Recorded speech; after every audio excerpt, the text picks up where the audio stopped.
Greetings and salutations, everyone, and welcome to Let's Play Mountain Blade Warband Florus Edition. So, I am Camjack Fisco, and come join me for an adventure. And I kind of screwed up my intro. Anyway, we're going to continue on. Start a new game. I have had issues trying to get this mod to work right, but I think I got it fixed. So give me 1 second to clear my throat, and I'll start reading. You hear about Calradia, a land torn between rival sovereignties battling each other for supremacy.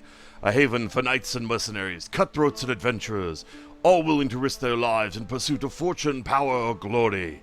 In this land, which holds great dangers and even greater opportunities, you believe you may leave your past behind and start a new life. You feel that finally you hold the key of your destiny in your hands, free to choose as you will, that whatever course you take, great adventures await you. So now we actually get to pick our character, which has been changed. Expanded troops, I'm actually going to do to rework troops, because when I do expanded, the game gets all weird. And we don't want to do native troops, because that's just the default game. I guess gather companions, I don't know what the hell that means, but okay. Male, your father was an impoverished noble, traveling merchant, veteran warrior, hunter, steppe nomad, thief, priest. Okay, veteran warrior would give us Iron Flesh, Power Strike, Weapon Master 2. What about a hunter? 3 Power Strike, 2 to Power Draw. Weapon Master, Shield, Athletics, Riding. Okay, that's actually much more useful for us. Excuse me. You spent your early life as a page in the noble's court, craftsman's apprentice, street urchin, shop assistant, mummer,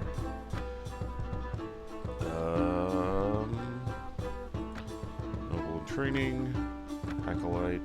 I think I'm actually going to go with craftsman's apprentice. Well, that gives us engineering. I don't know. Hold on. Let's see.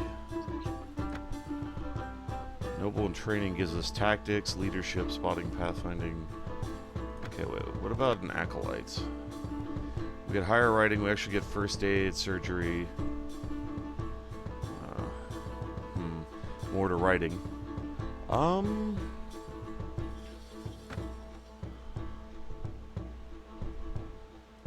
What's a courtier? That's nobility.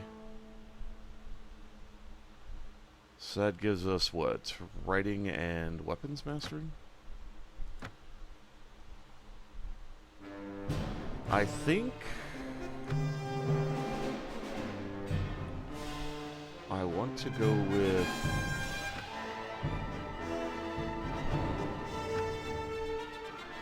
no, I think I actually want to go with the Craftsman's Apprentice, just because we learn trade, engineering, and those will be useful skills for later.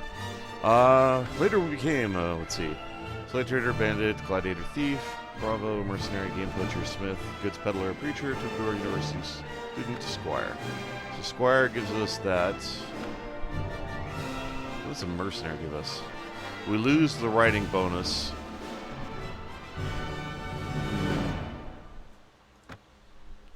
What if we are a gladiator? You can power strike and draw. So we get power draw and power strike as a mercenary. Man, they really make you choose on this. What would a squire be?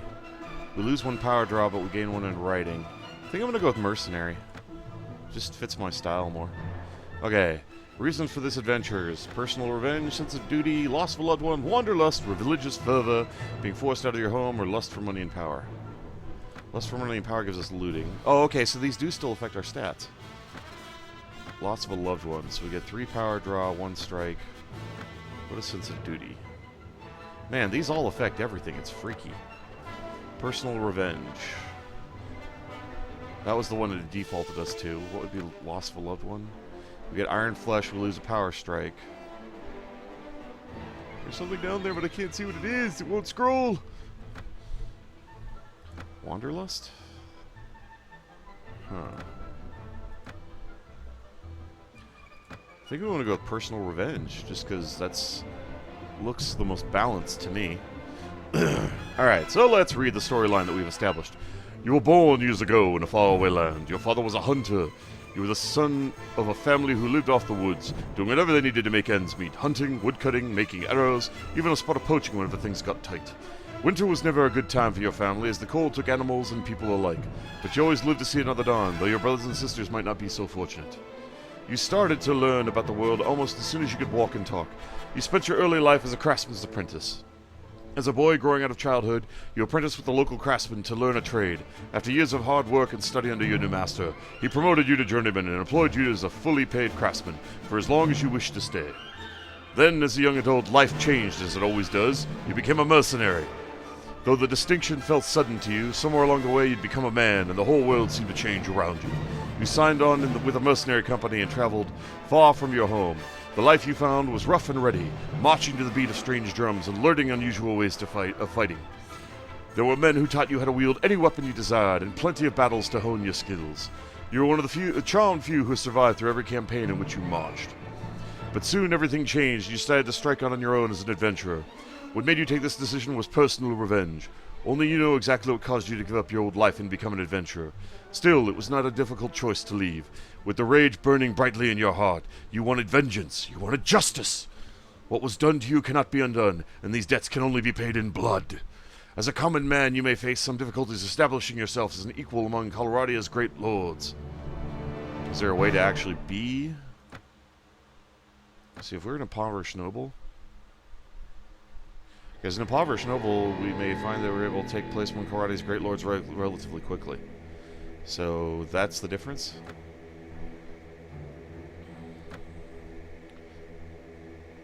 You may face some difficulty stabbing yourself. That's okay. I don't mind a bit of a challenge. So you got 11 strength, 8 agility, 5 intelligence, 6 charisma. I can live with this. Allow me to quit without saving. And to your name. Well, of course, Kamchak Fisco! Of course, it helps if I spell it right. Always good to spell your own name properly. Just saying. Okay, so we definitely want to increase intelligence and charisma as much as we can. So, get some more skill points. Got 10 weapon proficiencies. I kind of actually want to dump it all into polearms, because I've seen firsthand how useful spears, lances, staves, and long-range weapons can be in combat. So, I'm going to put it all there. Because we're already relatively good with a one-handed weapon, two-handed weapons. Archery is really good. Crossbow and throwing, obviously, we need to learn along the way. So, Iron Flesh. Weren't we supposed to have levels of these? Okay, no, it was Power Strike is level 2. So, we want to bring that to 3. Weapon Mastery. Yes, we want to be able to master weapons better. Absolutely. Shield. I'll use one eventually, but probably not initially, because you can't carry all the weapons I want to carry and a shield, so at some point I'll make the trade-off, but for now I'm not going to worry about it. Riding. Enables you to ride horses at higher difficulty levels, increases your riding speed and maneuverability. I'm okay with that being at 1. Horse Archery. Reduces damage and accuracy penalties for archery and throwing from horseback. That could be useful. Let's see. Looting. Increases the amount of loot attained by 10% per skill level. Oh, one thing I need to do is inventory management so we can carry more stuff. So we absolutely want that. First aid. The heroes regain 5% of their skill during a level hit points per... 5% of your health per level during the mission. Surgery. 4% chance per level to be wounded rather than killed. Wound management. Party healing speed is increased by 20% per level.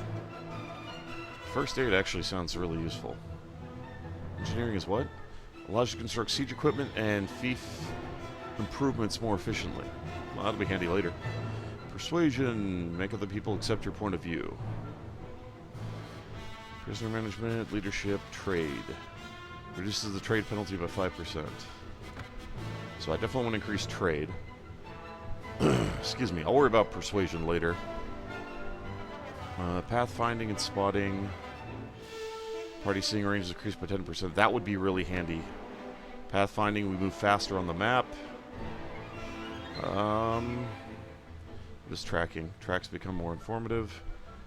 Trainer, I'm not worried about. Foraging, allows the party to forage for 5 food per skill level. Increase foraging range.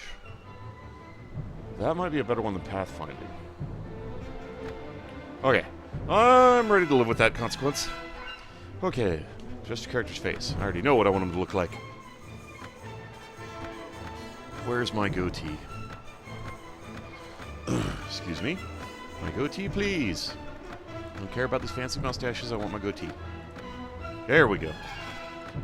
Now, where's that face I always take when I choose my character? There he is. Where's the hairstyle I like? There we go. Kind of back, but relatively short, kind of like the way I have my hair. So, you gotta change hair color brown so it matches mine, even though that's not really what my face looks like. I actually like that face, so we'll go with that. And sally forth! You came by caravan through the heartland of Caluradia. Green shoots of wheat, barley, and oats are beginning to push through the dark soil of the rolling hills. And on the lower slopes of the snow-capped mountains, herds of cattle and sheep are grazing on the spring grass. Occasionally, too, you catch sight of one of the great war horses that are the pride of the Swadian nobility. The land here is rich, but also troubled, as the occasional burnt-out farm bears witness. You keep a wide berth of the forest where desperate men have taken refuge. It is some relief when you crest the ridge and catch the sight of the great port Proven, its rooftops made golden with the last rays of the setting sun. You are exhausted by the time you find the inn in Proven, and fall asleep quickly. However, you awaken before dawn and are eager to explore your surroundings. You venture out onto the streets, which are still deserted. All of a sudden, you hear a sound that stands the hairs on the back of your neck on end, the rasp of a blade sliding from its scabbard. Pull out the spear! Charge! We are being attacked by a bandit! Slay thee! I haven't gotten very far in this game, and I mean really have not gotten very far. But, as far as I've gotten, I've learned how to kill this bastard quickly. And if I keep my distance, I can do that! Woot woot! First time I played, I stabbed him because I didn't realize he was a good guy, but it didn't do anything, thankfully. Are you all right? Well, I guess you're alive at any rate. I'm not sure we could say the same for the other fellow. That's one less thief to travel our streets at night. Although heaven knows he won't be the last. Anyway, maybe you can help me with something. Let's talk more inside. Out here, we don't know who's listening. The merchant takes you to his house. Once inside, he stands by the door for a while, checking the streets. Then finally, convinced you have not been followed, comes near you to speak. All right, let's hear what you got to say. Now let me explain my proposition. 1 second, guys, I gotta clear my throat. We've always had brigands in the hills, driven to banditry by war, debt, or love of violence. Recently, however, they're getting bolder, leaving their camps in the wild and venturing into town, looking for unwary prey. The watch commander tells us it's because of all the fighting on the frontiers. Fewer men to keep an eye on the streets, but I'm not sure what to make of that. It seems to me that most logical explanations of these bandits have an ally inside the walls, who helps them enter unnoticed and helps them identify particularly tempting targets. Last week, you see, they took my brother. I don't know what my brother was thinking, a lad from the prominent house, out alone after dark in times like these. Well, I suppose you were too, but you're a stranger here and didn't know how bad things had become. He had no such excuse, but he was family, and so what can you do? If you don't protect your kin, then people will start thinking that you can't protect your investments either, and I can't have that. Glad to see you care so much about your brother. No doubt the gang will soon send word of the ransom, but I don't care to pay it. Once again, kudos on the caring for the brother. So here's my proposition. You look like you've had a bit of experience with a blade. Excuse me, guys. And more importantly, you must have had a bit of fire in your belly, or you wouldn't be coming to Caluradia to seek your fortune. So here's what I'm asking you to do. Gather a small party, track down these bandits to their lair, and teach them a lesson they won't forget. Get my brother back safe. In return, you'll earn my lasting... Let's try reading that. In return, you'll earn my lasting gratitude and a bit of silver. What do you say? I'm interested. You won't be able to do this by yourself, though. If you try and take on the whole gang single-handedly, the hunter will become the hunted, I'll warrant. You'll first want to round up a group of volunteers. There's always a few lads in the villages around here looking for a bit of work that's more interesting than tilling the soil or hauling water. They'll follow you if you pay, so take this purse of 100 dinars. Consider it an advance on your reward. Go round to the villages and use the money to hire some help. I reckon you'll need at least 5 men to take on these bandits. Very good, sir. I'll go collect some men from around the villages. Good. You can find me again in the tavern here in Proven after you've got your group together. Then we'll speak about what we do next. Except, from what I've learned, we do not want to do this quest because the mod makes the quest significantly harder. So it's no longer a tutorial quest. We do want to go back to Proven, though. Okay, while we're here, meet the guildmaster. Let's see what kind of missions we can take. Okay, you have a job for me? Exactly. You're looking for a job. Sorry, wrong voice. You're looking for a job. Actually, I was looking for someone to escort the caravan. Perhaps you can do that. I'm going to send a caravan of goods to Almerid. However, with all those bandits and deserters on the roads, I don't want to send them out without an escort. You can lead the caravan to Almerid in 15 days. You will earn 340 dinars. Of course, your party needs to be at least 8 strong to offer them any protection. I'm afraid I don't have that many soldiers with me. Well, the job will be available for a few more days if you decide to take it. Wow, they really want us to just jump right in and have people, don't they? Okay, so we're going to go ahead and leave for now, I guess. What do we got here? How big is the kingdom? Holy cow. From what I have played, this does seem to be a cross of, like, Daggerfall, the Elder Scrolls Daggerfall game, because of the diversity of and depth it allows you to have in owning a house and things like that. But obviously, there's a lot more to it because it's a tactical game and it's heavy combat and it's much more realistic in that regard than the Elder Scrolls games. Where is this town you want me to go to anyway? Alahan, Herons. Where's this place? It's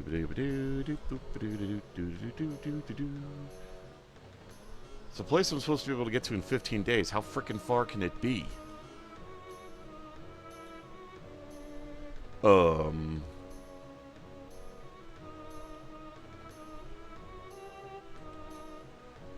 Ah! Sorry. I clicked outside the window and I checked my mouse. That went awry. I don't even see this town they want me to go to.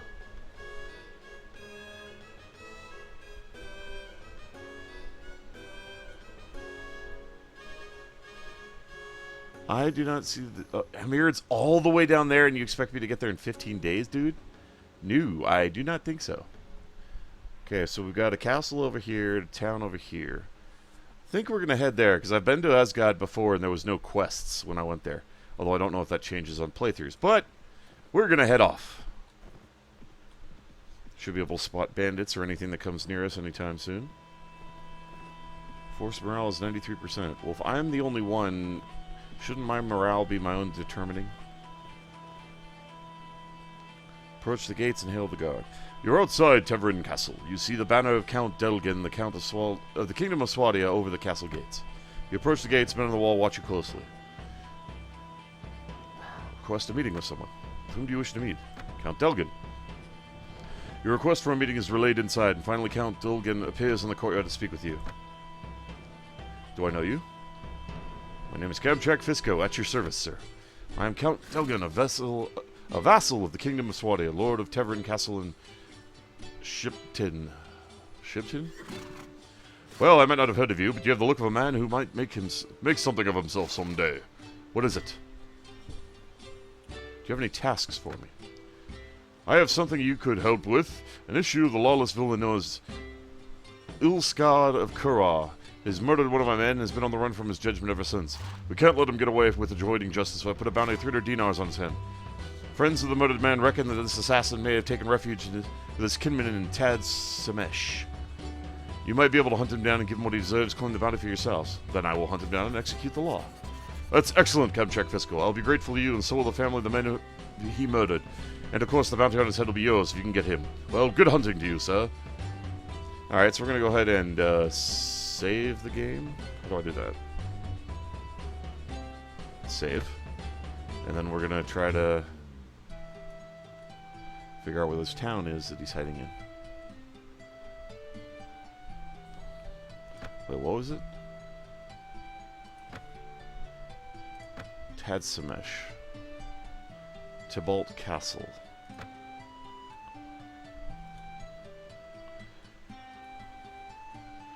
Okay, where's Tybalt Castle?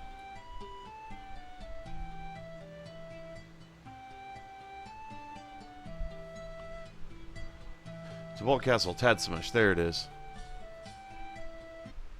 thank you everybody for watching. You guys are awesome viewers. I really appreciate you taking the time to watch my videos. It means a lot to me, and I do hope you enjoy them. So you'll take care of yourselves. If you want to see more of me, keep up another video on the list, or stay tuned for more. Feel free to leave a comment below. Please remember to tag the like button if you enjoyed the video. In the meantime, goodbye, everybody.